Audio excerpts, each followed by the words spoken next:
Huzzah! Yeah, welcome back, everybody. We got another sweet Carbines and Cantrips show for you tonight. The second one of March. Like I said last week, March is looking to be a pretty sweet month. We've got two more special guests coming on tonight. We have Blaine Lee Pardoe and Brent Evans of Land&SEA, which is a aquatic aliens versus like mechanized humanity, near future Earth type of IP. It's basically exactly the same as Earth up until I believe it's 2020, and then the timelines diverge. So aside from that, everything else about Earth is the same, and that's how we it's kind of like Fallout, but instead of the 50s, it's 2020, which is awesome. But yeah, super quick intro for Blaine Lee Pardoe. He is a New York Times best-selling author, a pillar of mechanized fiction, a military historian, and the author of the Blue Dawn series, the 10-year series with Mike Barron, and he wrote the first 9 Land&SEA books with more on the way. So I don't have I tried to download a soundboard, but apparently nobody can hear it. So I would have put applause in right there, but thanks. Yeah. I'll work on that some more later. Anyway, next up we have Brent Evans. He is the creator of Land&SEA sci-fi universe. It's his brain baby. Featuring alien ocean invasions and intense mech battles. Veteran game art director for BattleTech and Shadowrun, and apparently also he's a sick artist because he did one of the variant covers for the Paradise graphic novel in the Land&SEA franchise.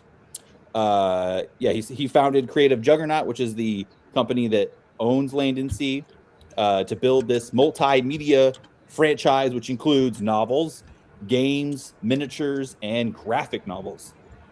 Did I miss anything or fudge anything up on your guys' bios there? Not with me. Where's Brent? Yeah, he went to the Shadow Realm. It sounded great to me. I think you're just gonna walk around. Camera's off. My camera's off. Yeah, you're dark. I'm about to say he's hanging out with Jason. The darkness. Oh, can you not see me?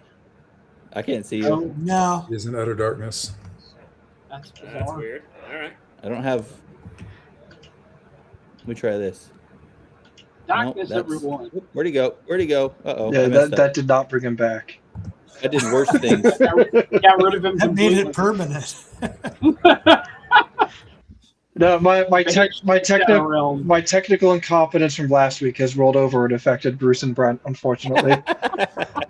Well, I never tried that. It was a shot in the dark. I think he left and he's gonna try to come back in. Well, he's angry. It's reasonable. He's like, F this stream, dude. These guys don't know what they're doing. These guys. Streamer.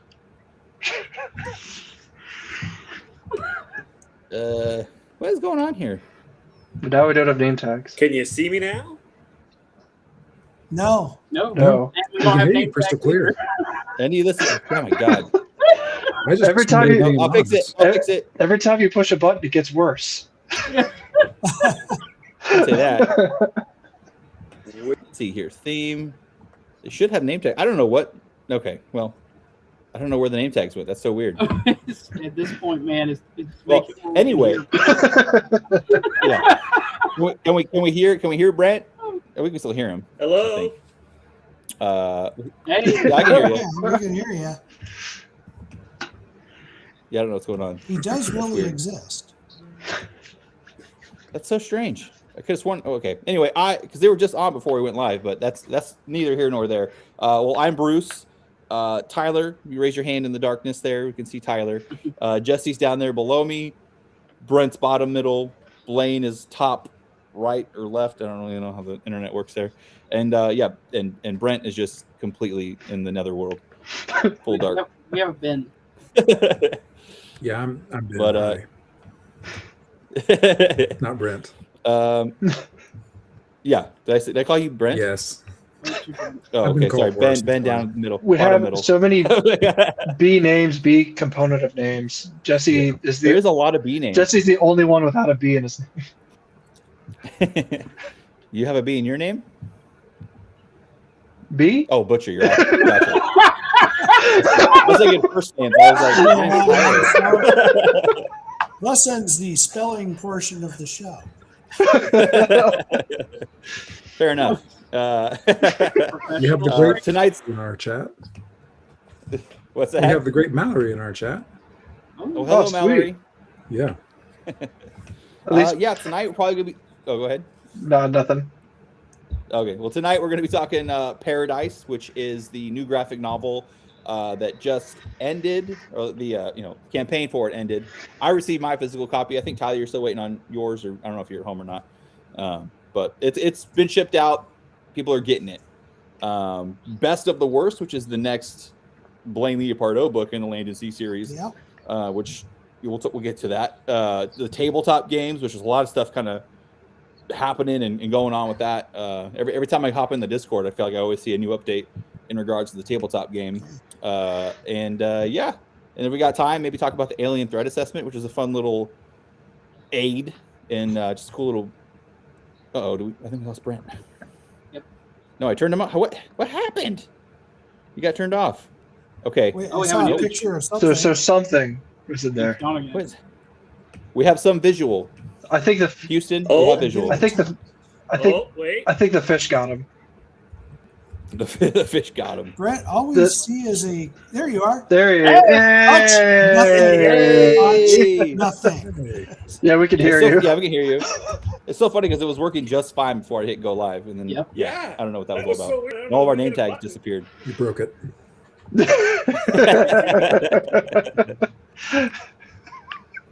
Alrighty. Before we get going, I like to try to kick off the podcast, at least the past couple, or the last one and this one, so it's a new thing, with a question for the guests. So for Brent and Blaine, if you guys could have any vehicle from Land&SEA in your garage, what would it be? Vehicle to include Ashers. Go ahead, Brett. Oh, to include actors. Oh man. Yeah.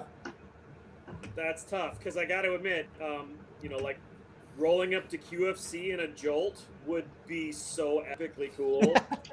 But I think walking up to it and like trying to get the automatic door to let me in like a lion would just be awesome. How about you, Blaine? So we're going. I'm going to go with the Cobra because I believe peace can only be achieved through superior missile fire. We got Do the we have any design art? done These guys last haven't week of seen the it. Cobra, and it's a missile boat, man. Fair enough. Yeah. You guys both went Ashers. I think Yeah, just keep because it I'm a down. huge fan of the Whoop-Ass 2, I would just go Awesome. with the Whoop-Ass 2. Yeah. We did just finish the design on the Buford and the Schwarzkopf. Nice. Yeah, I can't wait for that. I have to wonder, does the Whoop-Ass 2 have the highest body count of fish that we've seen printed in the books? I don't know. I don't track that stuff. Yeah, I feel like it does. I'm just saying, I'm gonna throw that out there. I feel like it does have the big, because like that when they got all entrenched, in that forward operating area they were in before they executed their plan to go do the pincer attack. I feel like they were just mowing fish down, just like way back Fort way. So I feel like they Benatar? gotta have one of the higher body counts for sure. Yeah, I feel like they gotta have one of the higher body I counts. think the best of the worst may change that. It might, yeah. Fair.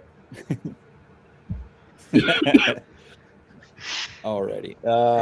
Yeah. So let's take a look at the chat real quick. We got a lot of highs coming in. Mallory, hello. We have RFM. He's been here a couple times. Hello, RFM. I think this is Ben, most professional podcast on the internet, folks. That's us.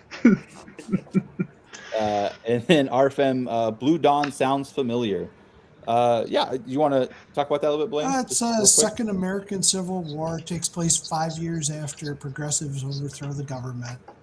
I don't hide it. It's a political thriller for conservatives. Yeah, it's the first of a series. I'm actually working on the last book right now in the series. So How many books are in the series? there'll be 7. Which I'm actually doing something George R.R. Martin doesn't. I'm going to complete a series. Thought I'd give it a shot. Did you? I'm assuming you saw Larry. Oh, God. That was Larry was brutal. chef's kiss. Yep. Alrighty, well let's just kick off and talk about what I'm most excited to talk about. Paradise. Let me see. What is going on? I can hear my own voice. It's always Tyler's fault. What I do? Alrighty, yeah. Anyway, graphic novel. There's here. Let's go over here to a share screen. Dude, what is going on? That happens when somebody has their mic unmuted. Oh yeah, okay. Does somebody have like no earphones in? I've got earphones in.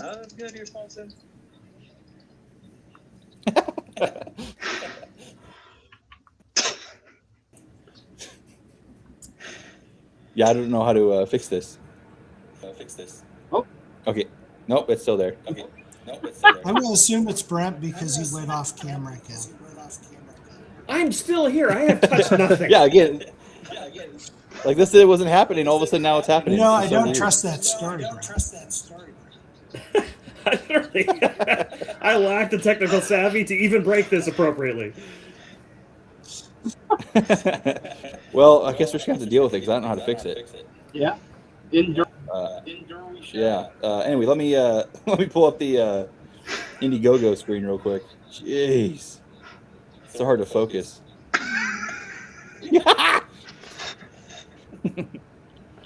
All right. All right, dude. All right, so yeah, 27,964 total funded with 291 backers. That's awesome. Yeah, not bad for I think it ended the like first graphic novel. Yeah, it's a great start. yeah, that's really good. I actually looked, I googled it, or I didn't Google it. I grokked it, I guess. Jeez, what is going on? Yeah. So anyway, a large portion, like I think it's over 74% of successful comic campaigns, mostly Kickstarter, but trends are similar.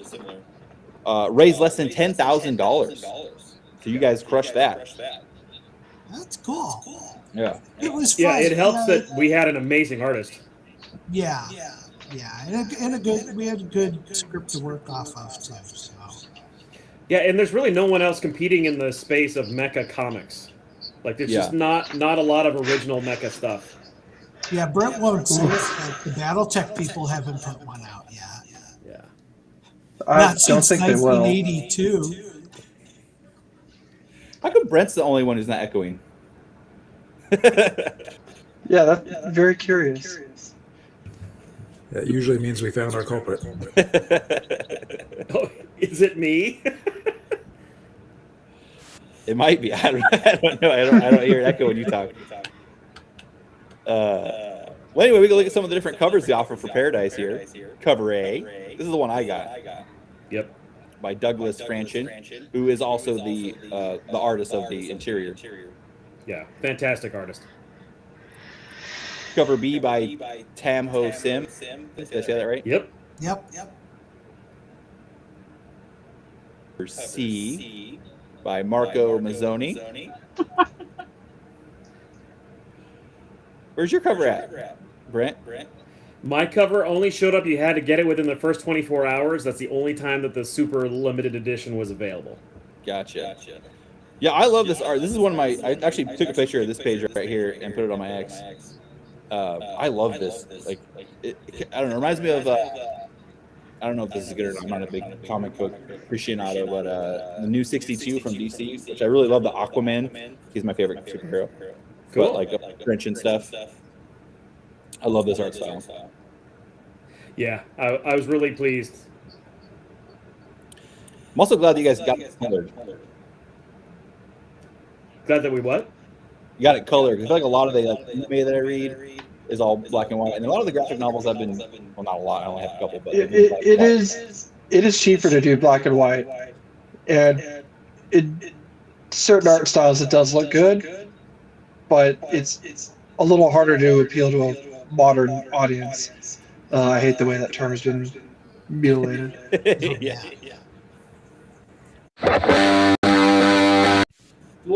That was a mistake. I'm getting new here, guys. Professional They're figuring out streamers. professional. Whoopie daisy. Let me try and mute Brent and see if everything goes away. Sure. Check. Testing. We Yeah. found him. It's Brent. Ladies and gentlemen, we got There him. it is. Got him.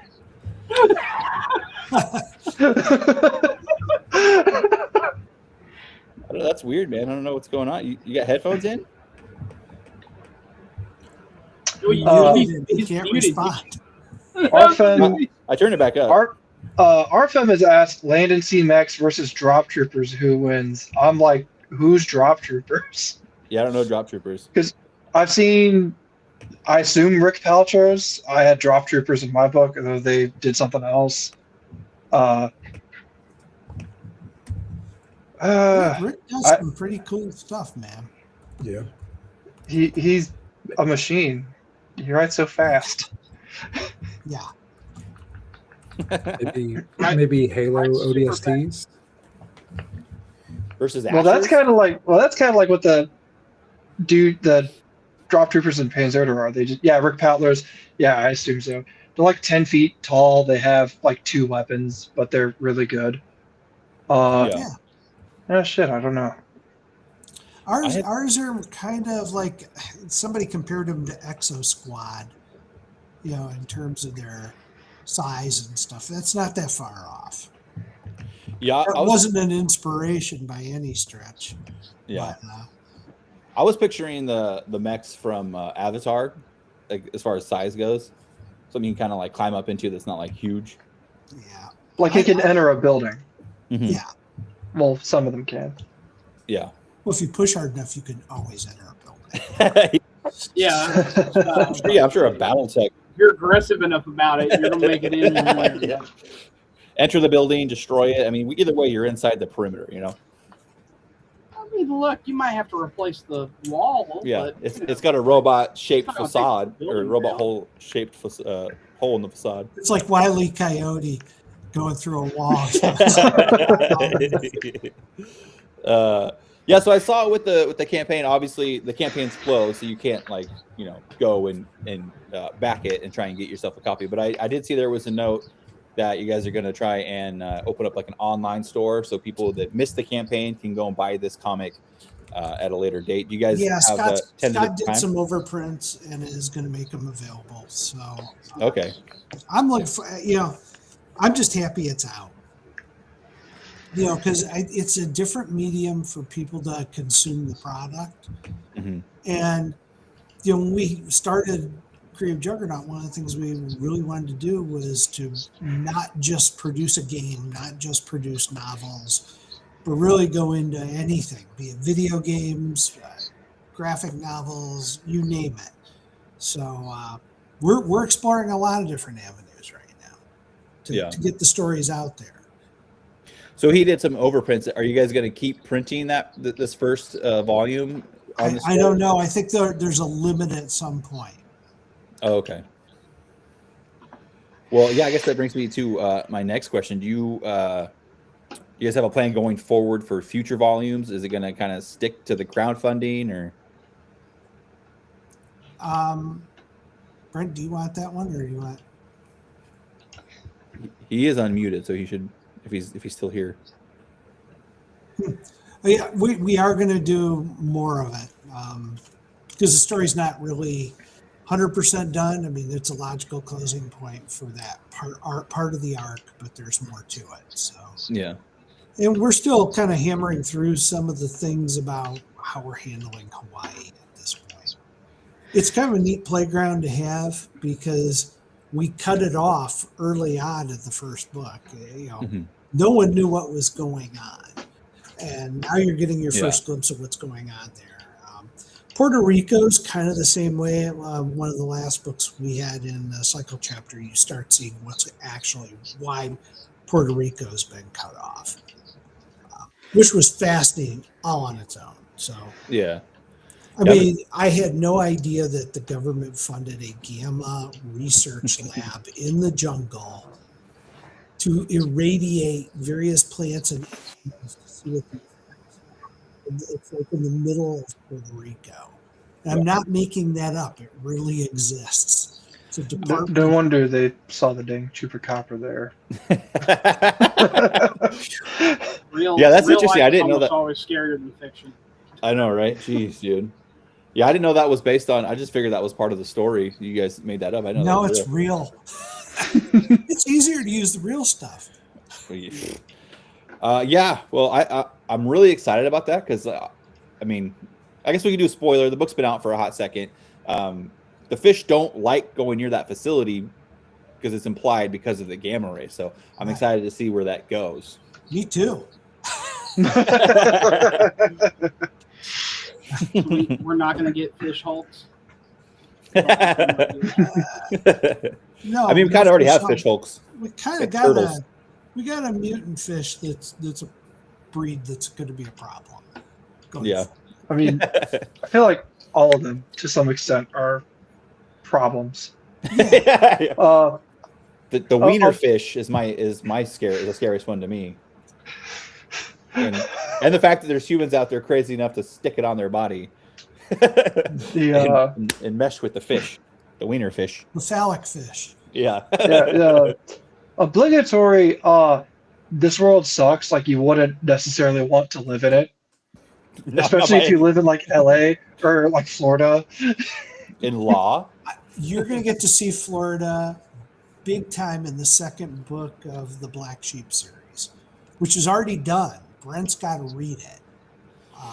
It's been on his desk for a while. But the second book's already done. We're just waiting to get the audiobook done for book one. So when we drop it, it drops in all the formats. Nice. We talked it over with Wargate, and they're like, that's the way we should launch this. And I'm like, okay, then we'll wait until we have everything in all the formats. So the book's done, edited, cover's done, layout is in process, but we're just waiting on the narrator to narrate the damn book. Yeah, I liked it. I mean, obviously you have to wait a little longer, but I do like that because I read a lot of books, or I guess I listen to a lot of books on audio because I spend so much time, at home with the kids. Like I don't have a chance to sit down and read, so I pop into my ear and do chores and stuff. So I really like that. As far as so the graphic novel, I know it says that you and Scott McCullough kind of did the story. Like who did he do the bulk of it and you gave him notes? God, I was going to say this was probably, I wish Brent was on. It was probably about 4 or 5 years ago. We talked about doing a graphic novel and we had already decided it was going to be Hawaii. So I wrote up a 2-page treatment of these are the characters that I would see in there. I don't even know if I put names to them at that point. Mm-hmm. But I said this is what they would be dealing with. Scott started doing the script, and then he was struggling kind of get the right flow to it. And I said, well, this is what we did, years ago. Sent it to him. He's like, oh, well, I can just transpose some of my characters onto this, and it works perfect. So he took it and really went nuts with it. So awesome. Yeah, I really like the story a lot. And again, in this era of crappy girl bosses, not to talk about the new I don't even know what it's called, the new Frankenstein movie with the Bride of Frankenstein that just flopped hard. I didn't see it, but I heard it was god awful. I heard it flopped and it made me happy. Yeah. But it's just so funny that all these feminists, they must don't know have how to flopped write. so hard. I have not heard of it existing. It's got Christian This Bale is as news to me. Frankenstein. It was only a $7 million income on a movie With that Christian cost Bale and much Lady money. Gaga. Like, Is that who the bride was? I believe so. Christian Bale? Yeah, Yeah. Christian Bale is Frankenstein, dude. Oh, okay. No, I thought you said Christian Bale was the bride. I was like, what? No, Lady No. Gaga. That's totally believable in this day and age. Yeah. Yeah. But yeah, it's just cool to see the people that those feminists call like chuds and misogynists and people who hate women are so good at writing female characters because the captain, I'm drawing a blank on her name now, but she's basically Mandy. in charge. Mandy, yeah, Menace Mandy. She is in charge of basically the surviving group. It's kind of like a hodgepodge of military members and some civilians, but she's like the ranking officer, so she's in charge. But like, she's not perfect. but she's not inept. She looks to her like Ranger dad, who's this total freaking unit of a man, and like, you know, asks for his advice rather than like belittling him and making him look like an idiot because she's so smart and knows everything. And it's a really good balance and believable characters to make a cool female character that doesn't need to shit on the male characters around her to be great. Yeah, Scott did a really good job with that. He's active duty right now, so you know he brought a lot of crisp elements to it. I think, you know, people say this all the time. They're like, you know, you got to have a woman write a woman character, and I'm like, no, you don't. It doesn't necessarily help. You know, ovaries don't bring a lot to the keyboard, and you know, to me, it's like, look, you know, you just need to tell good stories with good characters, and the books carry themselves. You know, one of the best characters we have, you only saw her in action, honestly, in the first trilogy, in the first book, in like 3 chapters. After that, she was a POW. I was about to say, Falta really only fought for like a little bit in Guam in the one exercise. Yeah. She's in fish prison hell for like the rest of the first trilogy, which in and of itself is freaking brutal. Like I don't know if some people think it's boring because she's stuck in this prison, but like, dude, like the amount of crap that she goes through physically and emotionally, not just with the fish, but with other survivors. Like she has to go kick another Marine in the balls. And the whole like shit with Cece's dad, like that honestly brutal. Went back to like that went back and like kind of changed, like helped change like how I looked at Cece, because like in book 1 I was like, man, Cece's annoying as hell, like fuck Cece. like I got through her like her POV, like oh my god, teenager, shut the hell up, you entitled bitch. And then like she definitely was that in the last book that I wrote her. But in end of book 3, I'm like, you go, Cece. Fuck him up. Yeah, like to the point where when Bianca cracked out on her, I was like, whoa. Stay in your way. But she was a typical teenager. And teenagers are annoying. Teenagers. I had teenage kids. I remember how mouthy they were. You know, it's easy to write that stuff. You don't have to really stretch to make good characters. And I thought Cece was a great character just because, you know, when she pulls that knife, you know, at the refugee center on that kid. Okay, this is a kid that's like lost everybody and is willing to kill now. Yeah. But she's still messed up. I mean, there's no one in this series that's not flawed. I think what Scott brought with Paradise, the thing that I liked about it is, he said, I really want to have an element of The Walking Dead to it. That these are the survivors, and they're eking out their survival, but you know, you've got this faceless enemy that keeps coming at you, and how do you deal with that? Yeah, well, Hawaii too, like they have a special situation in this universe in that, like, not only are they dealing with the fish like everybody else is, but they're completely isolated and cut off from Big Brother, you know, Uncle Sam. It's neat. It's fun to play with. I think we lost Brent, and he's trying to join, but his old thing is still in here. I'm gonna kick this guy out.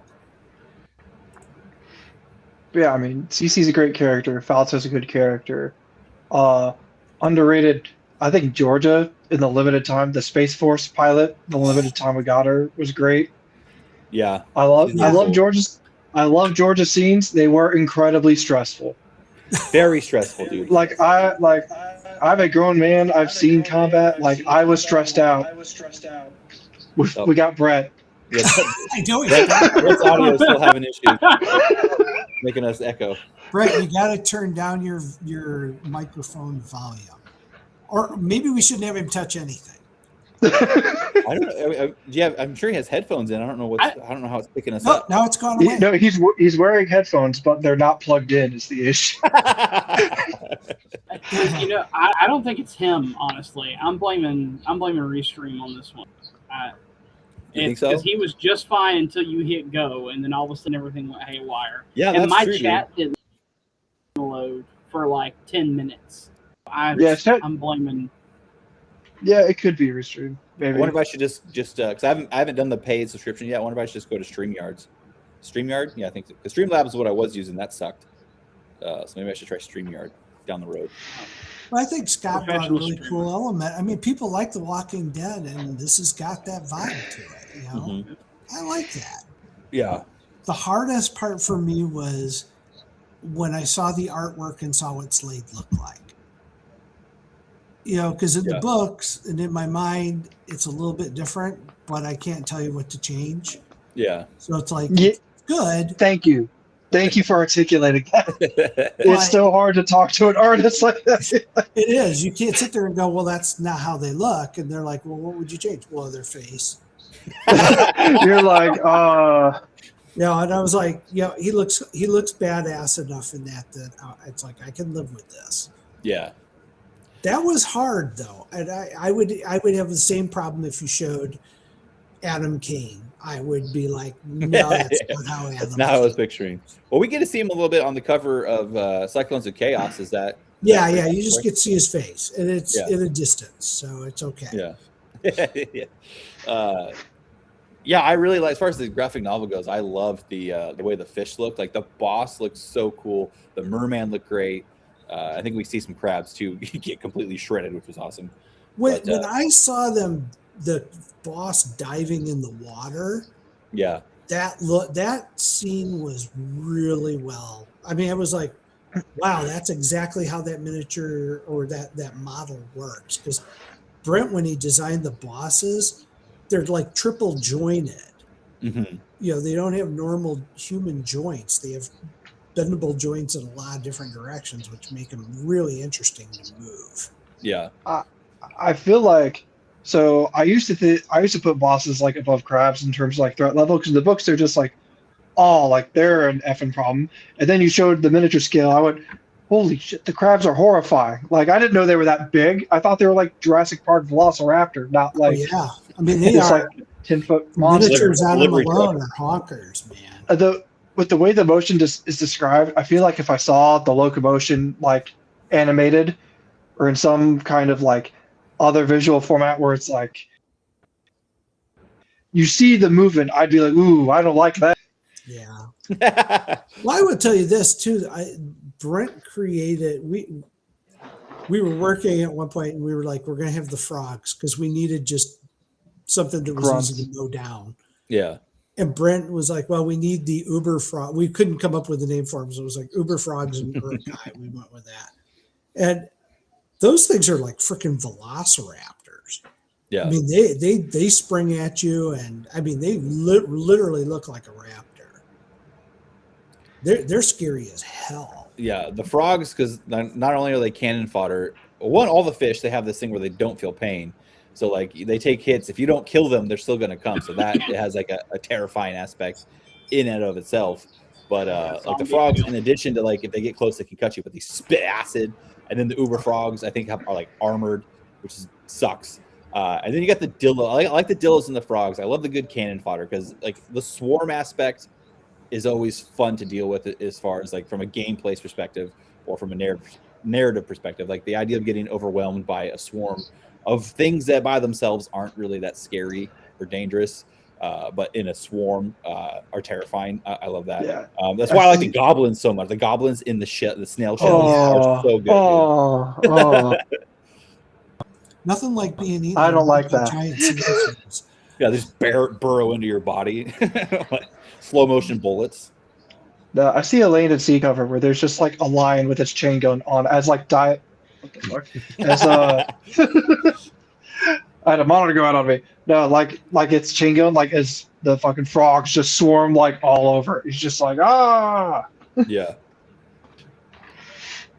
I always wanted to do one where you had an usher that was like this deep in dead aliens.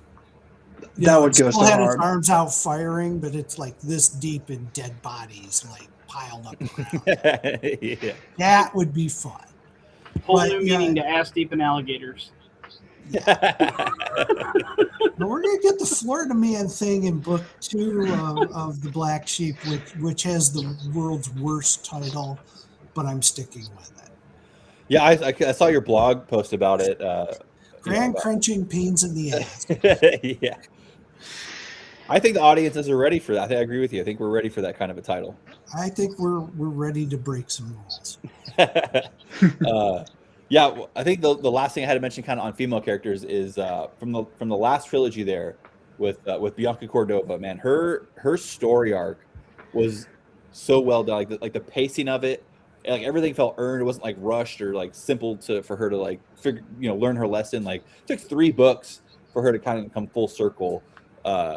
It was really cool to see where she ended, like where she started, the middle of her journey where everything just sucked and it was like shame and having to accept the fact that she, was wrong and effed up, and then eating all the humble pie and getting shit on by other people for the mistakes she made, and then coming around to getting back into the swing of things, and then actually correcting Cece, who was being a total D-bag to people that really cared for her. That was such a good story arc. Yeah, then like Cordova came around to the point where she's like, she had like to do with all this failure and shame, and now she's kind of a similar background to Cece, like rich girl growing up, never really wanted for anything, and now she's in this position where she's almost like, hey Cece, like she's not saying this, but like you could probably see like a impressionable teenager's mind, like, oh, there's like the ideal like to strive for. Like, I need to be more like her, who has a little,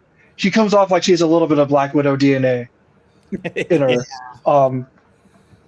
I was like, oh, her Asher sounds like a combination of 2 of my favorite mechs and has the name of like my 5th favorite. I don't remember. What was the name of her new mech? It's the Wolverine, but it's basically, if you look at it, it's like the Warhammer. It's got it's a Warhammer. It's basically got 2 rail guns for arms. Yeah. And the Not Warhammer. that we would ever borrow anything from BattleTech. No. Warhammer shall not be named. Warhammer's probably my 2nd favorite battle mech. Albatross is my 1st. Ah. Oh wow. Well, I have a 3D printed one that I exaggerated the size a little bit. So when I show up for tournaments, I stick the Albatross on the table. And since it isn't in MWO, it's not in any Mech Warrior games, my opponents are almost always, except the ones I play with on Wednesday nights, my tournament opponents are almost always like, what in the fuck is that? Yeah, I don't know anything about BattleTech. I've watched some other streams that Blaine was on, and a lot of the guys that have him on are BattleTech guys, and I'm like, I don't know anything about BattleTech, but we can talk LAND&SEA all day long. No, the Archer Cristofori books got me back into reading as a teenager. Oh, nice. And then shortly thereafter, my other writing influence called me a fascist on Twitter. Which clearly you are. for being like vague, for being the crime of being vaguely pro-life. Yeah, that's how my old Twitter got banned. So First time? Yeah, exactly. First time. Well, I was like 19-ish. I'm 31 now, so You got called a fascist when you were 19? yeah. Wow. Damn, It was peak woke, dude. That guy was way ahead of his time, dude. Yeah, no kidding. You were ahead of the curve on I being. never heard anybody get called a fascist when I was that. Well, I don't know. How old are you? 31. Okay, you're a little bit younger than me, but still, I mean, I probably would have been like 25 or something. I don't. I wandered into an internet debate that I really had no business in, and Harry Turtledove, like from the top rope. I was like, what the hell? Yeah, Harry's in no position to be calling anybody anything at this point. I know, right? 'Cause he's a self-proclaimed socialist, so he's wild. He is literally like the Keith Olbermann of alternate history. Dude, that guy looks so much like my governor here in Oregon. Every time he makes some stupid post, I'm like, oh, I'm sorry, this is the wrong lesbian Democrat that I got. Always get you mixed up with the other one. One final note about Bianca and Cece. I love that when Bianca and her first start interacting, Cece's like, dude, you don't know what you're talking about. I'm the fucking pro. I am an Asher pilot. I was chosen because I'm the shit. It's such a dangerous combo of being a teenager, because like Asher pilots, they're like Top Gun. They already got like an arrogance issue because they're fucking sweet, like they're the best of the best. And then she's a teenager who had that lumped onto her as well. So it's just like a recipe for disaster, which obviously we see play out in Storm's Eye. But yeah, like the fact that it took like Bianca had to like, I don't know, like not only on top of her own journey of like swallowing her humble pie and coming around, she had to like do it for Cece too. Really, really good storytelling, man. Loved it. Thank you. Yeah, the whole character arc was based on I have dealt with people who are in the military for years, and they're like, you got to do that guy who's so freaking lucky, but do it when his luck runs out, because there are these guys that could jump in a pile of shit and come out with a gold coin every time, but there's always a time when the luck runs out, and when the luck runs out, that's when we really see who they are. Yeah. And that's what happens with her. She's decimated. With her friend tells her, like, my brother's in the service, you could have got him killed.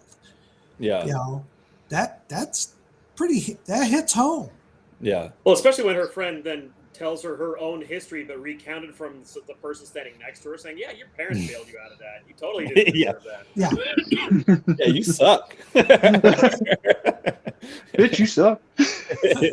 You didn't earn any of that shit. The only Asher pilot I think has actually earned like all the swag is Adam Kane. Dude. And Adam Kane is enough of a grunt paw that he's also like kind of aware of his own limits. I fucking love that man, dude. He reminds me so much of my senior chief Michael Boubion, dude. He would like talk shit to officers. He'd be like, no, sir, you're trying to fuck me in the ass. Like, we're not doing that. That's stupid. I remember specifically he said that to an 05, like I'm like standing there as an E5 and my senior chief. And like, that's legal? I'm like, whoa, you told him he was fucking you in the ass?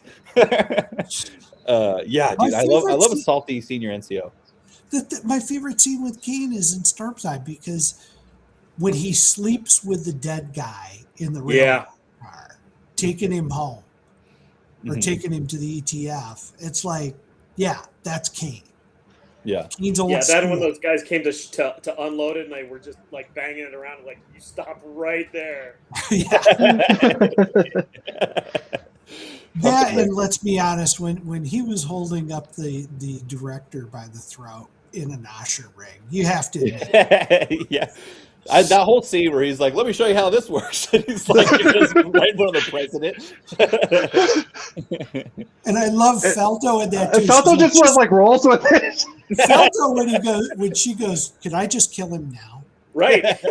Like, just tell me, I'll kill him. It's like, yep, I love that. It's just fun. And Felto and Kane together are perfect. So good. Oh my God, they feed off each other so much. It's like, all right, I think I'm over my trauma. And now she's like, just as bloodthirsty as she's like, well, we can just go take care of him, right?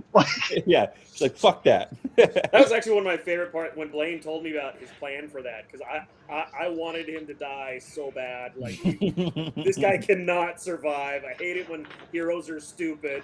But he's like, no, there's a really good reason why. And ultimately, the whole setup of Adam Kane ends up being the voice of reason in the room. The fact that he built it up so that we all see it, we're like, oh my gosh, Kane is the calm one. Like, what? Falto is so great. Like her whole thing in Tides of Redemption. That's my favorite book you guys have written. Tides of Redemption is my shit. Like, there's like this horror element to like going on the ship that's so good, and her like struggle with her PTSD, and she fucking knife hands a boss in the face with a robot arm. I love it, dude. She's a lot of fun.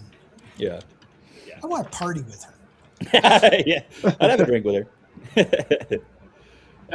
That's what lets you know you got a good cast of characters, is when you look at a book or a series or anything and go, yeah, I'd go drink with him on Friday. You're in the right spot. Yeah, really good cast of characters. Especially, I think, with the second trilogy, I really liked, I forgot his name now, the NYPD, the Irish officer. Me too. That guy. He's fucking great. He's so cool. And like I said, the whoop-ass crew is my favorite. Thun. I get him and Chun from Galaxy's Edge mixed up all the time. I love the haunted tank. Dude. Like that little element of the supernatural. Because I thought it was all in his head until his gunner stuck his head down. I was like, hey, why'd you just call me a dumbass for... like, did you try resetting that, dumbass? I was like, oh my God, I love that. That was like, and I didn't tell Brent what was going on with O'Malley until Not at all. So O'Malley always going and confessing to the dead priest that was at the church that wasn't there. That's so good. That was man. That's like, yeah, you're dealing with people who are traumatized. But to get back to Paradise, I don't know. So we talked about so Scott McCullough, you wrote it, and then Douglas Franchi. It looks like he's got he did the art, he did the colors, and graphic project, which I'm not sure what that means, but he did a lot there. And his artistic style, his coloring, is exactly the kind of art that I love.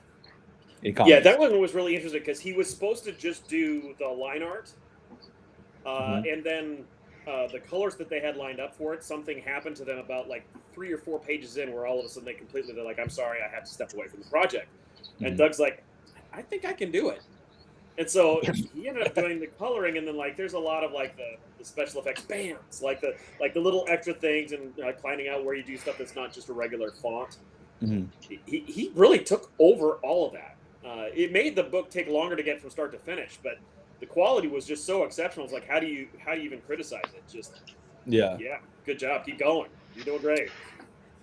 Yeah, that was killer. I loved it. I always and the letterer is Eric Weathers, and I always find that interesting that like I don't ever think about it. I always think about it just like, oh, you just type it in, but like no, it's a comic book. Like everything is like the format matters. Like where word bubbles go, how much text is actually on the page matters. Right. When I attempted the Peanut Butter comic, I wish I thought about it, or there would have been a lot less dialogue or expository text. Yeah, I like that this it's one. Always better to show than tell. Yeah. I liked how every time someone used like an acronym or something, there's like just like a little tiny note like in the bottom right of the panel, that basically explains what it is. There'll be a little asterisk next to the word, and go down there and look, which is nice for people that maybe aren't familiar with military jargon. But yeah, I guess with these guys, like, where and how did you meet all? Did you already know all these guys, or did you put out like an all call for we need some artists and we need some letterers, or did you already know these guys? I appear quasi regularly on the Council of Future Conflicts podcast, and Scott hosts that. And he has been he does a really cool kind of a Cthulhu almost like series.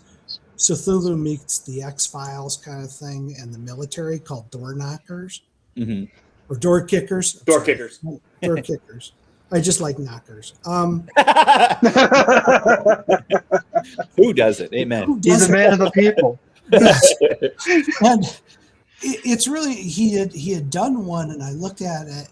He had me on the show, and he was like, "Here, take a look at my comic." And I was like, "This is exactly the kind of military artwork we want, for Land&SEA." So I connected him with Brent, and those two kind of worked through the details. Yeah, it was really cool because I was drawing comics in the 90s. So like I have a big background with comics. And then I was the one over at Catalyst that connected with Valiant Comics, and that's why Catalyst ended up doing a whole line of products for Valiant. So like I knew comics quite well, and I was discerning. It's not like you just grab anybody to throw some artwork on a page and call it good. Like, no, you got to do it right. You got to get artwork that depicts it correctly.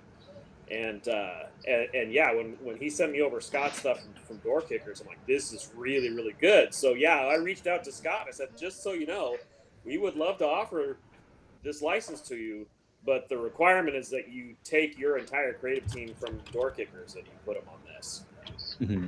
Like, if you're not bringing the artist, the offer goes away. Yeah. And honestly, they were so excited to work with us, to work with Blaine, and to have the support of be able to really dive into Land&SEA, which was a depth of story and franchise that was just really unusual within the market. So so yeah, that was one of the easiest decisions we've ever had. It's like, yeah, we'd love to work with you. You're like, okay, how's Tuesday? It took about that long. Well, and it was their most successful crowdfunder ever. Yep. Oh, really?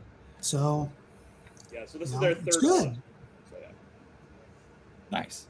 Yeah, I mean, you guys, the campaign. I don't know if you heard it, Brent, but you guys, I'm sure I think the average, like 74% of campaigns on Kickstarter and Indiegogo come in like 10,000 for like, independent or like first time graphic novels or comics. So yeah, you guys crushed that average. Yeah, I'm so glad. And by the way, you're gonna laugh. I've literally been on this call the whole time. You just none of you could see or hear me. I don't know. You were like, before we went live, I could hear and see you just fine. There was no echo, and then like TrueStream's like, yeah, I got something for your ass. So such is life. Maybe he was just with mad technology. that the Kickstarter took so long to fulfill the Paradise. He's like, oh really? You made me wait a year. Oh, yeah, let's check in with the. Oh man, we got a lot of activity in the chat. Let's see what we got going on here. Sarar third day. Okay, I give up. What have I missed? I don't know, dude. You came in at 19 minutes. You probably missed a lot of echoey stuff. Introducing the Paradise graphic novel. That's probably about all you missed. A lot of technical issues. Yeah, technical issues, but we got figured out. RFED, which one was set in Malaysia, or am I thinking of the short story anthology? I think there was a Philippines one. Like the guy is running around and like the snails are everywhere. Yeah, the fisherman that comes back and he finds a shell on the beach and he doesn't realize what's happened. That's Vietnam. That's in the anthology. Yeah. There's also the Navy boat that was coming back, going on patrol and ran into a reef where there was never a reef. Oh yeah, I remember that one. My favorite, I think, was the Frankenrig story of the mechs building an Astra out of spare parts. Everybody, when we started doing the game, one of the first things we released was here's the construction rules, and we're like, look, you guys can design the actual rigs that we have in the universe because here's what they have. Go ahead and design them. Nobody did. There's one guy who did. The rest all went out and said, I want to build Frankenrigs. Yeah. I had like an actual rig in mind, but I missed the deadline because I thought it was a different week or something. Just send it to me directly. Send it to Brent direct, man. Oh, hell yeah. The Tyrannosaurus is going to be a thing. Hell yeah. Bring it on. Quite a few really cool designs that people sent us. But there was a lot of stuff that were like, I don't think you understand what you're asking for, though. Yeah. A lot of the fans did things like, I want the chainsaw and the sword. And I'm like, you don't want to get this close to these aliens. And they're like, no, I want the chainsaw and I want the sword. And it's like, okay, but that's like a suicide rig. I mean, yeah, those Greek ones are kind of cool though with their phalanx and their shields and spears, I think, right? Yeah, if you give we call it the Epstein thing. That rig isn't going to hang itself. RFM said the name of that Frankenstein movie we were talking about is called The Bride. Yeah. I'm not going to see it. Yeah, $7.5 million in the box office. Yeah. He said, ever heard of Danger Girl comic series, early 90s, 2000s, full-rounded characters? Yeah, same here. I answered him I answered him about that one in the chat. That's my favorite era of comics. Is the 2000s with all the Michael Turner inspired covers and art and stuff like that.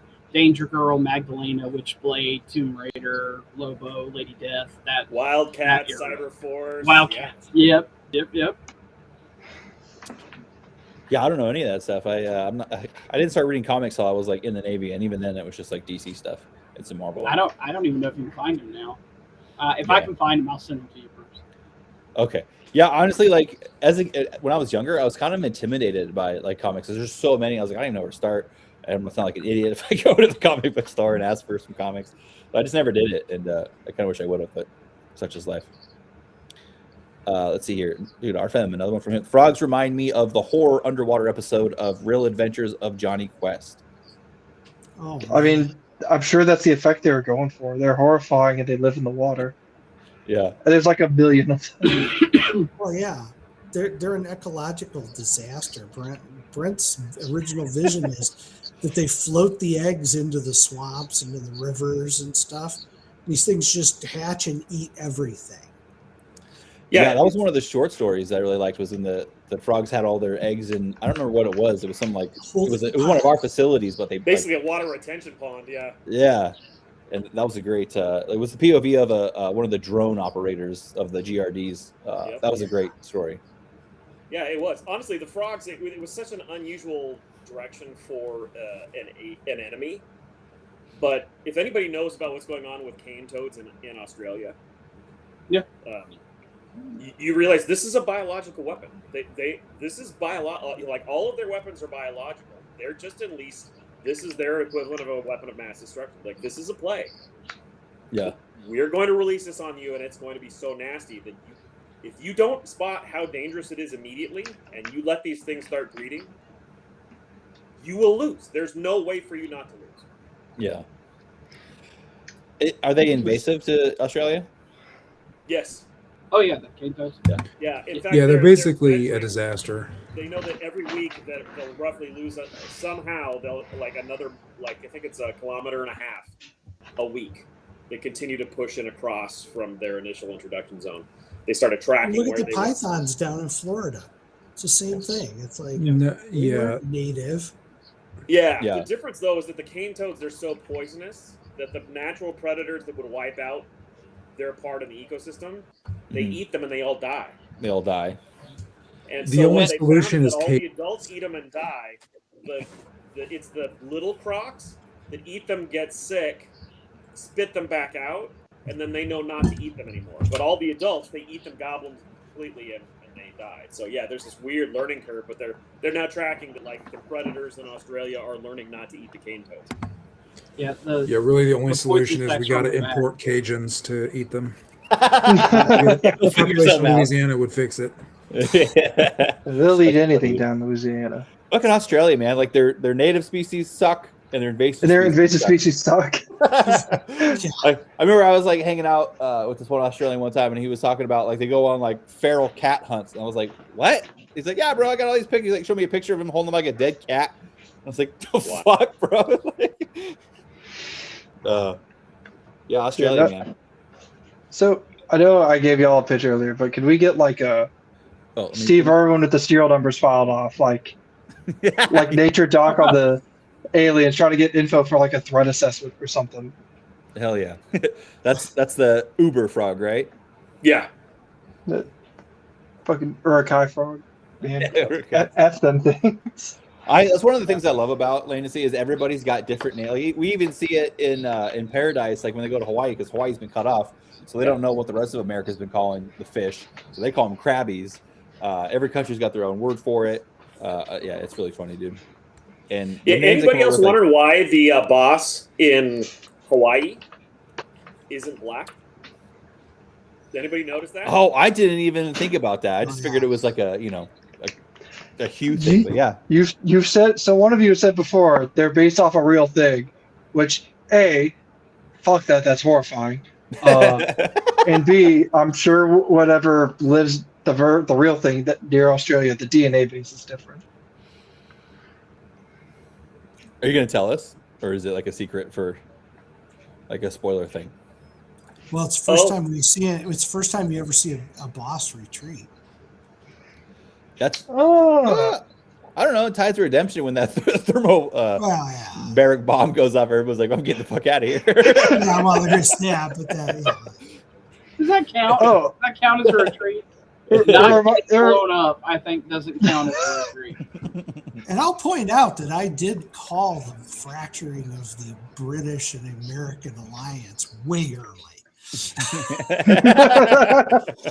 Yeah, when we wrote this, he wasn't trying to be clairvoyant. He seems to very accurately portray things that could happen. And well, it's kind of sad because like when I go over to Kosovo, like the British like army guys that we work with are like total bros. They're totally like very similar viewpoint to us. And they're great people to work with. I love working with those guys. They're fucking civilian population all look down their nose at us and like those damn ignorant Americans, they don't know what's good for them. Why are we suddenly irrelevant? I remember still when Britannia ruled the waves. Now they can't even move an aircraft carrier.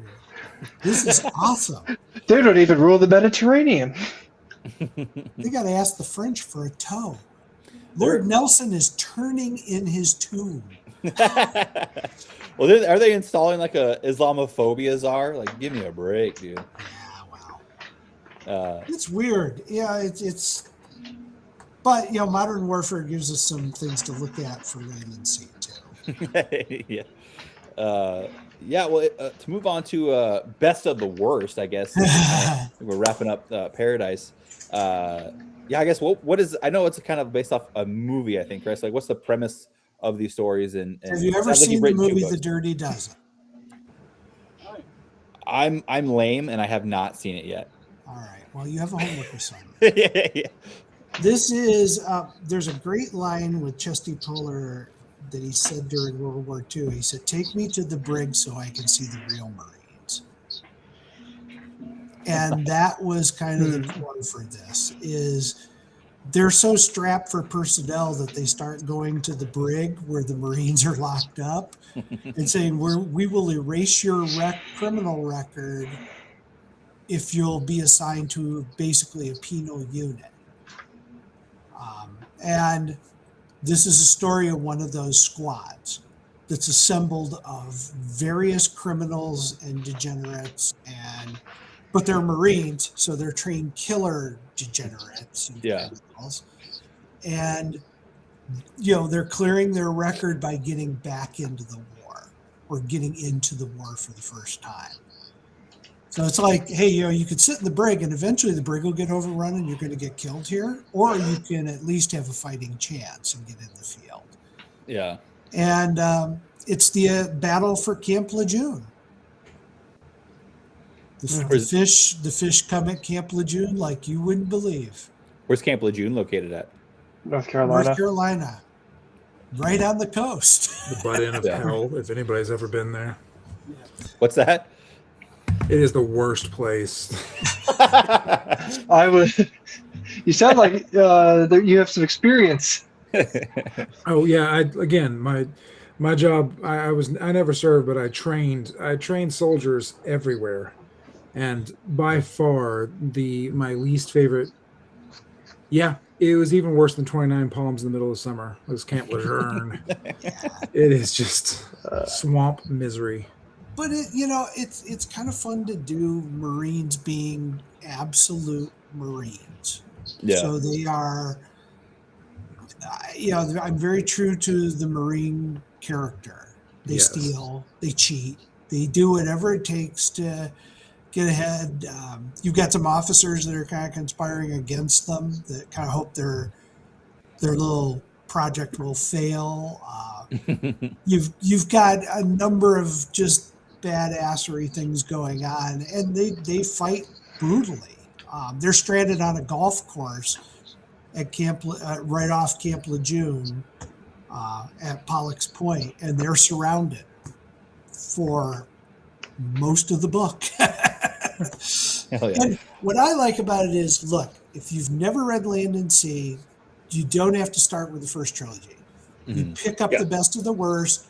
This is an introductory book. It starts in the Battle of DC, and it takes you in a completely different direction. It's a single character point of view. So you're only going to be dealing with one character, whereas the larger books, you're dealing with 8 different characters at one time. Yeah. And some people have a hard time with that. So rather than do that, we got one character, and this is their story.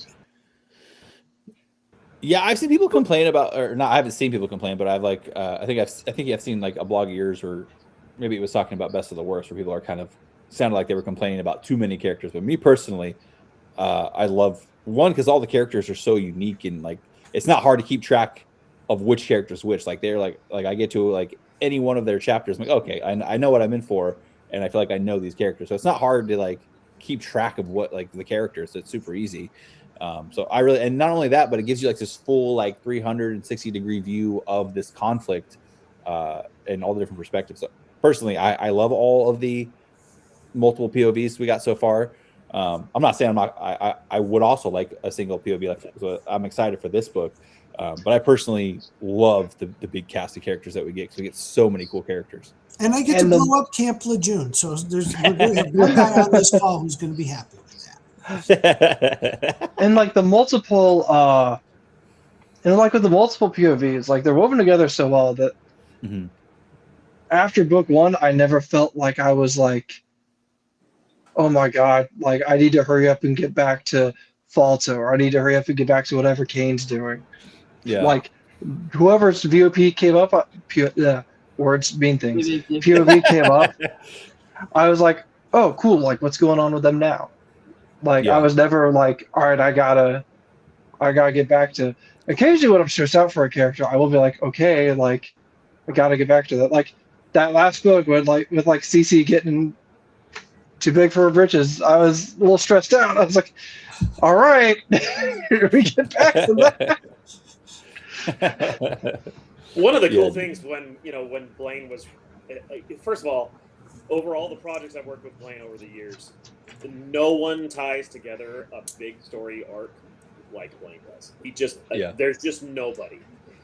There's been some authors that have done it here or there, but the consistency with which Blaine is able to handle the large cast, it's so fantastic that it makes you think, well, he can always do that. But the truth is, that's not always the best part for the story. Like that was great for us when we were establishing the universe, because we needed to show this is a global invasion happening all at the same time, and it's weird and different in all these different ways. But now that we've, here we are, we're well into season 2 now. That stuff's been established. We don't have to go laying out a huge. Now we can focus right on the nitty gritty individual character storyline kind of thing, and hopefully that like there will be a different kind of fan that was put off by the stuff from the broadcast that will really enjoy these. And hey, if it's light bathroom reading material or if it's just plain enjoyable, then great. There's nothing wrong with that. So hopefully that'll help. Yeah, I also like with the multi POVs, like when they start out, they're all separate, but as the books go on, they start to obviously Falto and Kane meet up, CC and Antonio get together. Slade kind of comes across a lot of different ones. It's the period. Well, I like it when they cross and they don't necessarily get along. The first time Kane and Slade meet, I was laughing. I love that. What was it, Major Nuisance? Yes. Yeah. You fucked up my battle space. Get out of here. That's the beauty of the ensemble cast, is you get to do the pairings like we saw with Game of Thrones, where you'd get Brienne of Tar paired up with Jaime Lannister. And you're like, okay, these are two characters that normally would never have any interaction. People like that sort of stuff. Yeah. So how many with this is the series called Best of the Worst, or is it called what was it? It's Chisholm's Black Sheep. Chisholm's Black Sheep. How many books are you planning on doing with them? 3. 3? 3. And they're a little bit shorter than the other novels. Is that right? It's a little bit shorter. Gentlemen, by the way, I have a hard stop at 10, so I have to head out. But thanks, and let me know. And Bruce, make sure you ask him about the TTRPG. Oh, that's on the list of things. Definitely. See you guys. Right, take it easy. Well, that's pretty rad. Trilogy. Where I think you just mentioned it. Where does it land in the timeline? It starts in the Battle of DC, so it starts in what would have been book 2, Riptides. Okay. And which has one of my favorite scenes in it with the defense of the Pentagon and King. Yeah, so it's going to bleed into that. You're going to see it in a slightly different perspective in the opening chapter. Awesome. Side note: I love how many times Kane has been offered the Medal of Honor, and he's like, "I don't want it. I don't know if I could need that." Well, not only that, he is the only person other than Harry S. Truman who's turned down the Medal of Honor. I looked it up. There's only one other person who's turned it down. It's Harry S. Truman turned it down, and Adam King. That is American canon now, dude. I just like it because they're like, wait a minute, I remember you. You're that bastard that turned down the Medal of Honor. Yeah.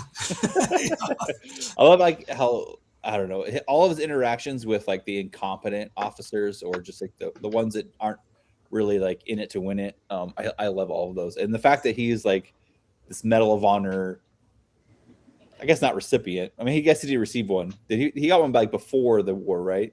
They tried to give him one. Yeah, so he's just like multiple like put in for Medal of Honor guys, just like, you guys shut the hell up, like you guys don't know what you're talking about, and just does what he wants. I absolutely love that aspect of Adam Kane, which makes him my favorite, but also Daniel Thune and the Whoop-Ass too. They're competing. I love Daniel and Sparky's relationship, and even now that he's a ghost inside the Whoop-Ass too. I like that. I used to read The Haunted Tank when I was a kid in Weird War Tales from DC. And I was like, that was a tank that was haunted by Jeb Stewart. It was a Stewart. That's hilarious. And it was, I always thought, you know what? Why not play on that a little bit? Just for grins. The concept that you might actually have a tank that's haunted. And you can't tell anybody about it because they're going to lock you up. This guy's liability. Yeah. Something else I really like about, and it's like anyone who's read Land&SEA knows it. It's like there's a trope of alien invasion stories where it makes humanity unite.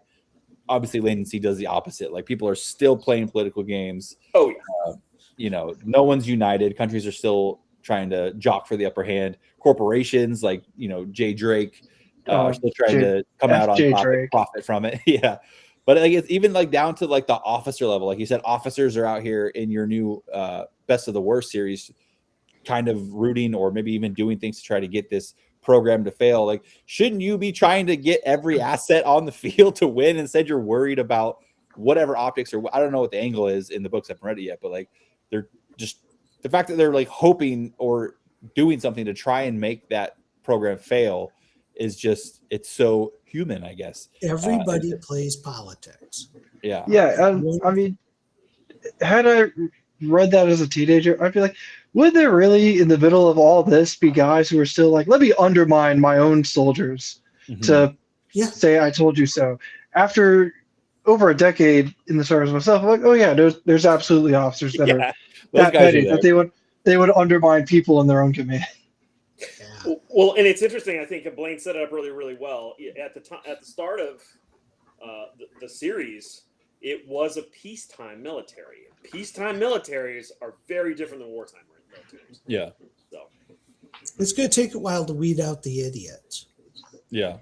Well, they're not the ones on the front line taking the losses either. Yeah, the office, not all, obviously Slade is a G, but like a lot of the officers remind me of the points from Galaxy's Edge. Oh yeah. They're just like a politically appointed like moron. Like your congressman is well connected. He got you sent to West Point. Now you're some idiot running an armor company. Or a Legionnaire. Or a Legionnaire. And the inspiration for Chisholm is he's very much cut from Clint Eastwood's character in Heartbreak Ridge. Mm-hmm. Yeah. That was like the basis for him was, that hard ass, been there, done that. Now I've been handed a bunch of idiots, and I have to turn them back into being Marines. Yeah. And it's real hard to do because they are each in their own way kind of crazy, and some are basically very bad criminals. Did you have that patch, the unit? I don't think you showed it to us off. Oh, yeah. Yet. You want to show the people at home? Let me maximize Give me like a... There we go. Chisholm's black. Yeah, that's such a sick patch. Oh yeah. By the way, in case anyone's curious, that's a Gulf flag. Yeah. On that. Yeah, because they're fighting on the 13th hole. So that's funny, dude. That's hilarious. I love that. If you can say, how much more can we expect from season 2, and when do you guys think season 3 will start, and what is going to open it?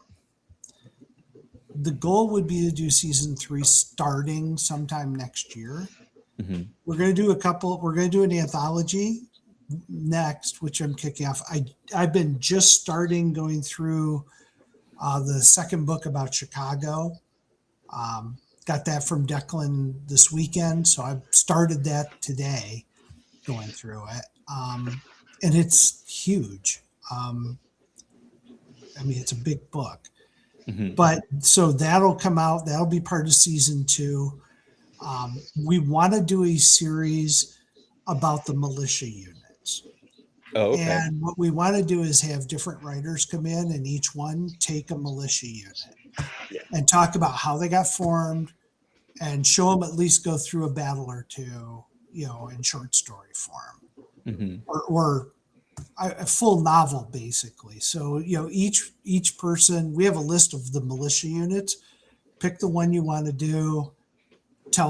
We tell you what front they're on, but we don't say where on that front. So go ahead, tell us that story about that unit.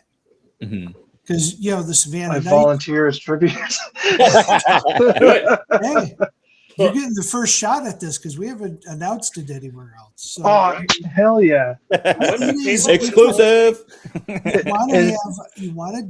really want to tell, because the stories that people are going to like are not necessarily the straight up military units. They're going to want militia units. And we have a real good one in the second book, the 40th Florida. These are a bunch of Florida rednecks right down to their mullets. Florida man. Yeah, they are Florida men, but they have machine guns and rocket launchers and they kill fish. And that makes things kind of cool. Will there be a militia solely on? No, Just some child this soldiers. is not Starfleet Academy. That is not happening. I think we're talking about that next week. We have a sci-fi for me host coming on, and we're going to make fun of that show. Well, it's easy to do. Yeah. So I'm for gonna what have it's to- worth, I mean, Blaine's certainly in charge on the pacing and stuff for the seasons and whatnot. My only asterisk on when season 3 starts is that there's a lot of cool storytelling to have happen in season 2, and like Blaine calling out, like when we designed this whole thing to be a sandbox for authors to come and just play, have fun, tell cool stories, enjoy that, and I have a feeling a lot of that. New authors coming in to write stories around militia units and irregular forces and stuff. A lot of that will probably be staged within season 2-ish. Mhm. So I'm not in a huge hurry to get into season 3. That will happen, but I think there's a lot of room here. We wanted to bring more authors in to come play. Yeah. And like the upcoming anthology that he mentioned, that's a chance for everybody to come in, cut their teeth on a story, prove themselves to the fans and to us and to themselves on how well they can write, within the Land&SEA universe, and see if we can start building a fan base for each one of these folks. Enjoy it. See if you can get a following. Build something fun, make it cool, have a great time with it. Now, I've already talked to some top-notch authors who want to do it, but I really want to make sure we have a mix of top-notch talent and guys that maybe have never had anything printed. This is your chance to kind of break in and get your feet wet and get a book title under your belt. And which is, I think I did that when I broke into gaming, and it was great for me. And I think other people want to have that capability. And so we're going to, I'm not looking to go back to the franchise that shall not be named and asking those readers to come and join. It's like, no, we're going to have our own little posse and we're going to have our own little party over here, and it's going to be fun. Yeah. And there's a lot of stories to be told. Honestly, there's like the question about the kids is a really good question. The truth is, irregulars, like, I don't know if any of you were following what happened when we hit Seattle with a big giant wave.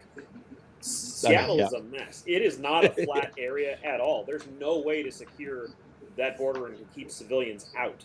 Yeah. And there's no way to keep kids from doing stuff. So that's just one example. There are so many times and places, there's other cultures, there's other cities around the world. Like, there are so many places where the fish are invading, where kids would absolutely be engaging in a wide variety of ways of general mess-withery. to get in on that in some way, shape, or form. So Yeah. there's I lots just of want room to be for people. careful we don't have a whole unit of kids. That scares me. Yeah, It's child really- soldiers is a Well, not maybe in the vogue. fish emerged somewhere where there's already entire units of child soldiers. Yeah. Oh, that's, you know what? If there's a good story there, Yeah. I'm not antagonistic against it, but yeah, Yeah, as far as like the whole seasons go, I think the thing that I'm most intrigued to learn more about, obviously, I don't even want to mention that part, but Willow's story. I want to see what happens to. I love that you only saved it for the I forgot what we call it now, the cycles. The cycles, yeah. I love that we only get those bits in between the regular chapters. And I'm so excited to see what the hell is going on with what, because Willow's crazy. I'm sorry, but she's off the rails. The fact that she had the balls to do that, she's so obsessed to put a penis-shaped alien on her body is fantastic, and I'm excited to see where that goes with her. Well, I've got some ideas about it. Brent Yeah, was a little nervous I when they thought started y'all. going down that path, but Yeah, I don't blame him. I thought y'all were saying something about romanticy.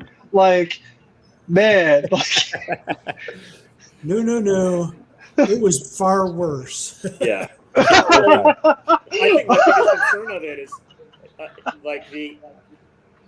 I didn't want the aliens to come out and suddenly start explaining their motivations. Like, no, that doesn't make any sense. Yeah, her whole story with like starting the scene with the chimpanzee was gnarly, and then her just like, okay, F it, like I got no other recourse. I'm just gonna bite the bullet and shove this thing into my sternum. That was crazy. Yeah. Well, the fact is she's still alive, but she can't communicate yet. And that's scary because we don't know what she knows and what the purpose and intent is, and that'll be a bigger story. Yeah. I mean, yeah. I really like how you sprinkled it in with the cycles, but I feel like at some point we're gonna have to bring the focus back onto her. Oh, man, that's a fun question. We have done this already. If you read the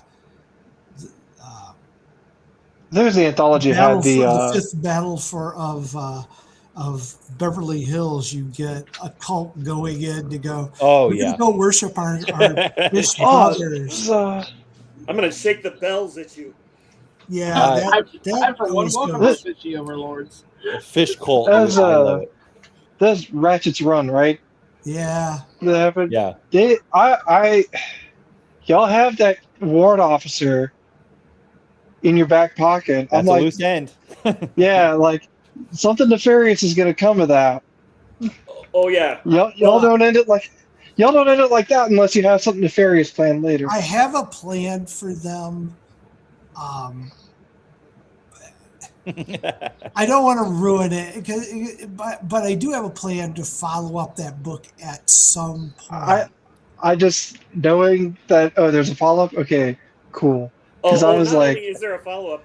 This is something that behind the scenes he's been messing with me about because I want that story told so bad. I'm like, that what we saw in Ratchet's Runs, that was just the beginning. That's the prelude. And I'm like, I want what comes next. Come on.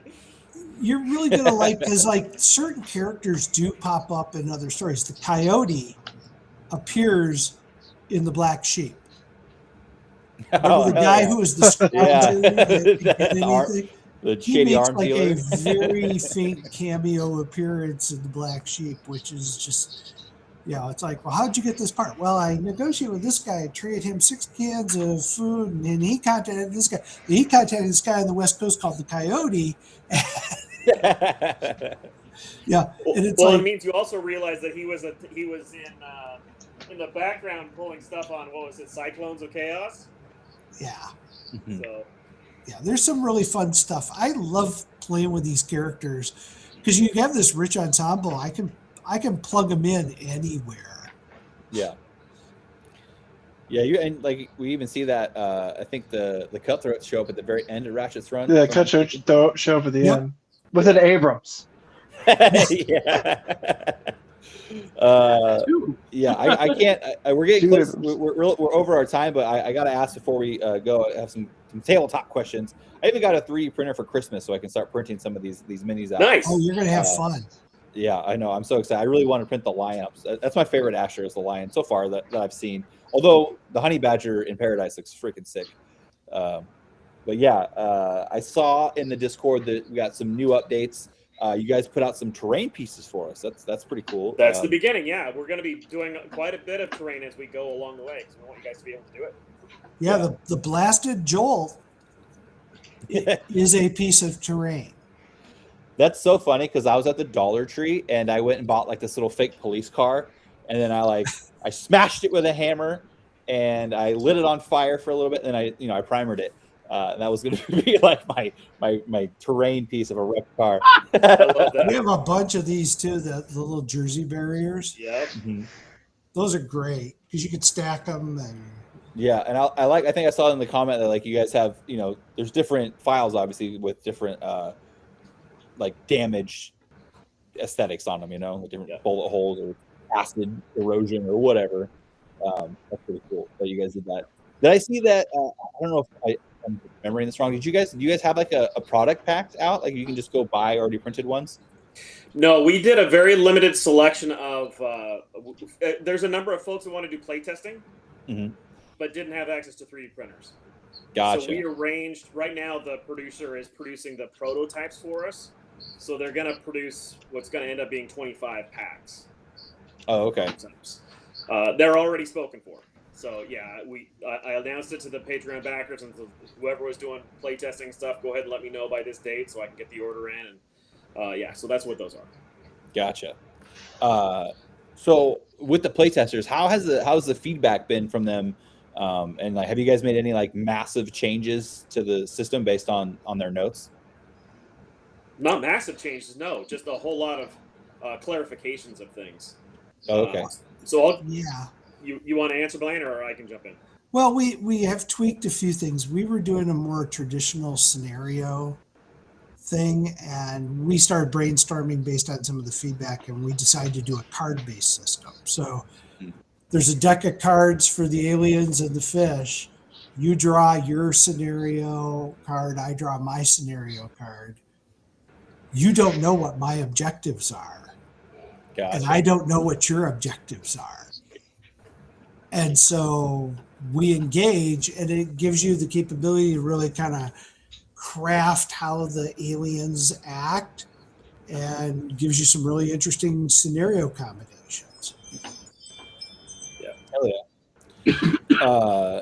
Do you guys know when or like are you guys planning on launching this like retail, or are there going to be stores that pick things up?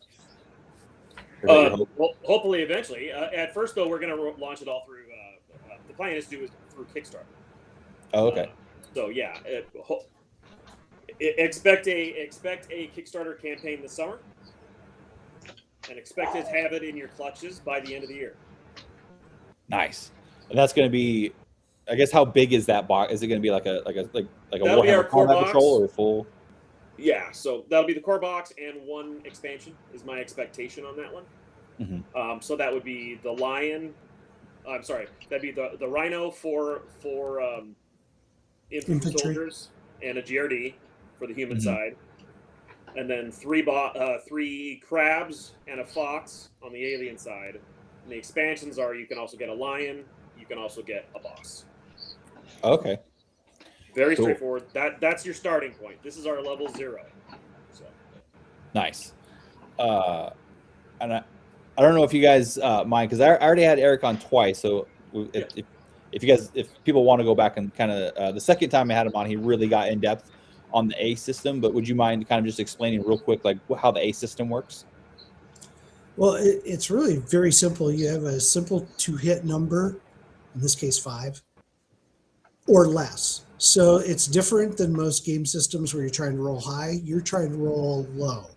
If you roll a 1, it's a hit. The damage operates, unlike BattleTech, where you have the little dots on the arms and the legs and stuff, and you chisel away armor. With our system, it's more of a top-down view of the Asher or the alien, and when you hit, there's penetration. So if you get a lucky hit, Brent and I, when we were doing a playtest in Chicago, I fired one law rocket into a boss and it dug a nice big chasm into him, and the next shot went right out the back. It went in the hole and out the back and killed him. So you can get those kind of results that you see in the fiction. You can get them in the gameplay. Nice. Yeah, I think one of the most unique things about this, I've spent so many years, Blaine and I together have spent so many years in game design in the space and stuff, and there's some do's and don'ts. Most games try to come up with a perfectly balanced side-by-side forces where everything is equal. Yeah. Honestly, that's not fun. You want it to be imbalanced, but you can mitigate that with a whole bunch of other storytelling and elements and stuff. But right off the bat, the truth is, if you're starting off and you've got 2 crabs and a fox against your alien squad of 1 Asher, 4 soldiers, and a GRD, the humans are outmassed on that. The humans are already behind the 8 ball. Yeah. If you add that 3rd crab, the truth is, the smart move is get out intact. There's no, you are way outmaxed. The aliens are nasty. If you let them get close to you, you are toast. So, I mean, think about it. In the fiction, Reed Porter's the only one that ever pulled that off, and I think the only reason he got away with it is because the crab was so surprised. Like, what are you doing? What are you doing under there? Yeah, so it's one of those nuances, but it's a lot about the storytelling and how that all unfolds. Yeah, it's a fast-paced game too. What we didn't want to do is, there's so many games out there, and I won't name them, but you can spend 8 hours fighting a 3-minute battle. Yeah. And, it becomes this number crunching, monotonous, boring. It's not fast-paced. Our game is fast-paced. It is. If you're playing it, the average game isn't going to go beyond an hour. Mm-hmm. No, you're going to be wrapped up pretty quick. But I think most gamers are looking for that time. I'd rather play 2 or 3 games than have one game that I never get to finish because it's so slow and ponderous. Yeah, in our games, it's not like you're going all the way until you're completely wiped out. No, that's not the way intelligent warfare works. Yeah. So yeah. Now, with that said, leading into the earlier question about the tactical RPG, that is absolutely in the works, and I'm sure Eric told you that when the ACE system was crafted, the idea is that when we get to the RPG, it's the same system. Yeah. It's scaled, but it's the same system. There's so much overlap that it's not like you have to learn a new game. So just so you're aware, our plan is to do our initial Kickstarter for the core game, do a follow-up Kickstarter very soon afterward with all of the cool expansion stuff, and that the 3rd Kickstarter will be the launch of the technical roleplay game. So all that stuff will happen actually remarkably close. We're not talking about Kickstarters that take 3 years to fulfill. That's not the way this is going to work at all. We're going to offer small, limited, compartmentalized Kickstarters that fulfill quickly and move on quickly. Yeah, I can't stress that enough, too. We aren't offering things that we have to go out and figure out how we're going to do. Mm-hmm. Everything that we have in the Kickstarter is something that's already been designed, laid out. It's done. Yeah. That's awesome. In fact, we've worked it out with our producers that as the orders start coming in, as the backer numbers start coming in, they will start producing to those numbers while the campaign is going. And it's all made in America. And that's the other thing I think that's real important. So many of these game companies are using child labor in China or Vietnam or India to do their miniatures. And they're like, but we get them and they're only like $10 each. And I'm like, I'm sorry, we're going to charge more for our miniatures. Yeah. And I've got but you get a nice blister pack miniature and it's made here in the United States. So if you got a problem, you can contact the guys who did it and say, hey, the arm was missing or doesn't look right. I can get one. You're not going to get well, we have to contact China and figure out what happened. Yeah. And all that stuff. Well, I love that.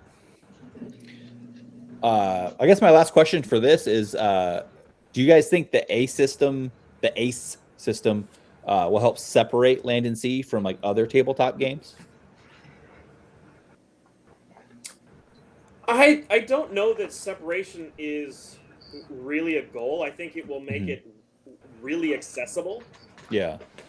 Because coming up with a elegantly simple rule system that allows anybody to come in and engage quickly also allows you to expand this into other games and skin it over and over. And like, great, this is a good system. I know how to play it. I know it's very straightforward. I know what I'm getting. I know when I order it, I'll get it in a reasonable period of time. So yeah, it just seems a very, very straightforward and approachable game system, and that's kind of what we wanted. We wanted to feel authentic toward the universe that we're in, but also we're not trying to wow anybody with like, oh, this is like the greatest rule system of all time. That's not why people play games. I mean, people aren't playing BattleTech now because they fell in love with a 2d6 system. They're playing BattleTech now because they fell in love with the universe and the stories and the characters. Yeah. That's where the hook is. So. Yeah, I think to Brent's point, if we want to do a Blue Dawn role-playing game, we can use the ACE system and do it like in 2 weeks. Yeah. It's that easy. So, and it's easy to teach because there's a list of modifiers to your target number, up and down, plus and minus. But honestly, I could sit down and teach a system in probably 20 minutes to anybody, and they can play against somebody who's been playing for a long time and hold their own. Nice. It does really rely on tactics, and we made it so that players' decisions are what drive the results of the game. It's not about how many dice you're rolling and things. It's about where did you want to position your troops?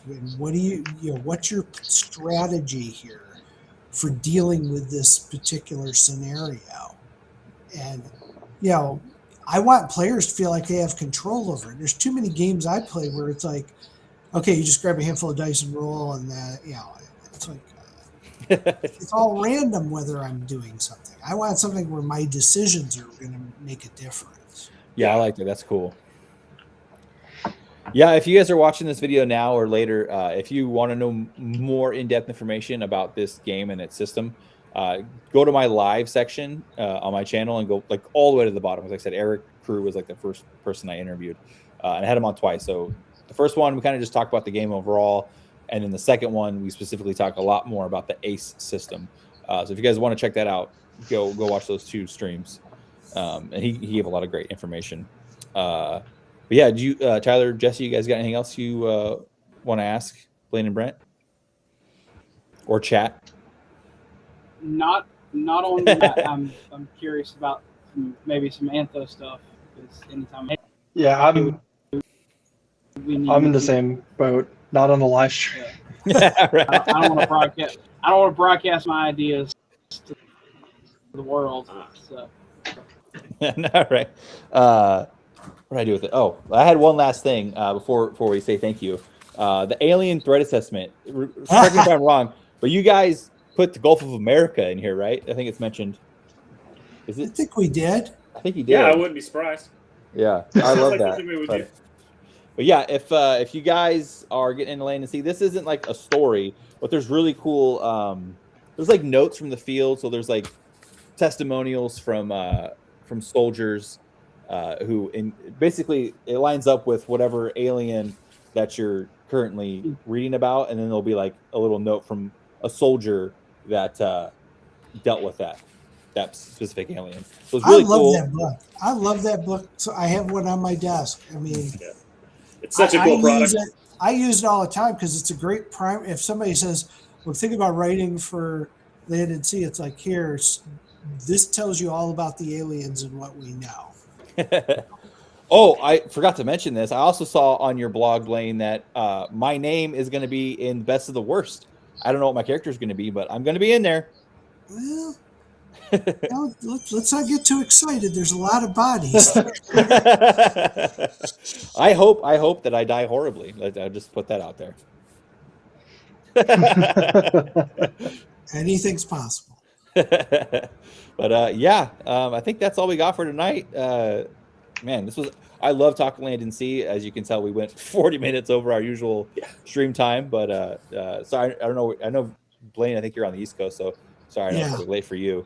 But I really appreciate you guys coming on. Brent, first time you've come on the show, but hey, man, thank you for having me.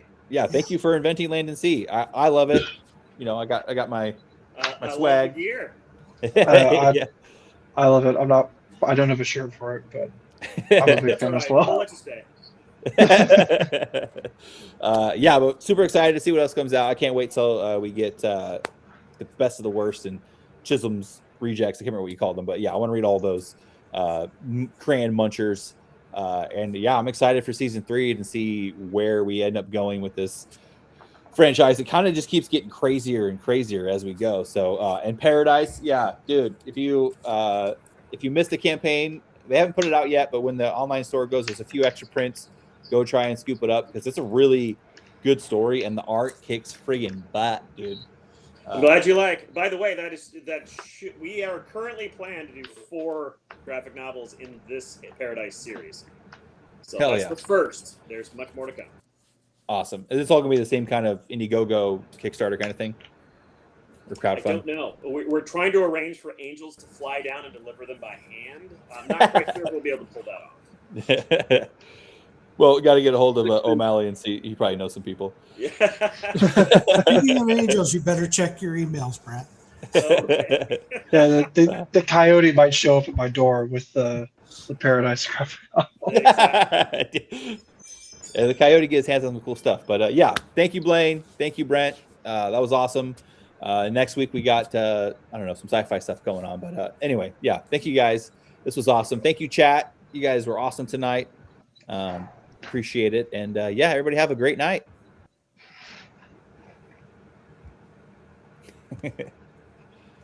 I got to punch out, guys.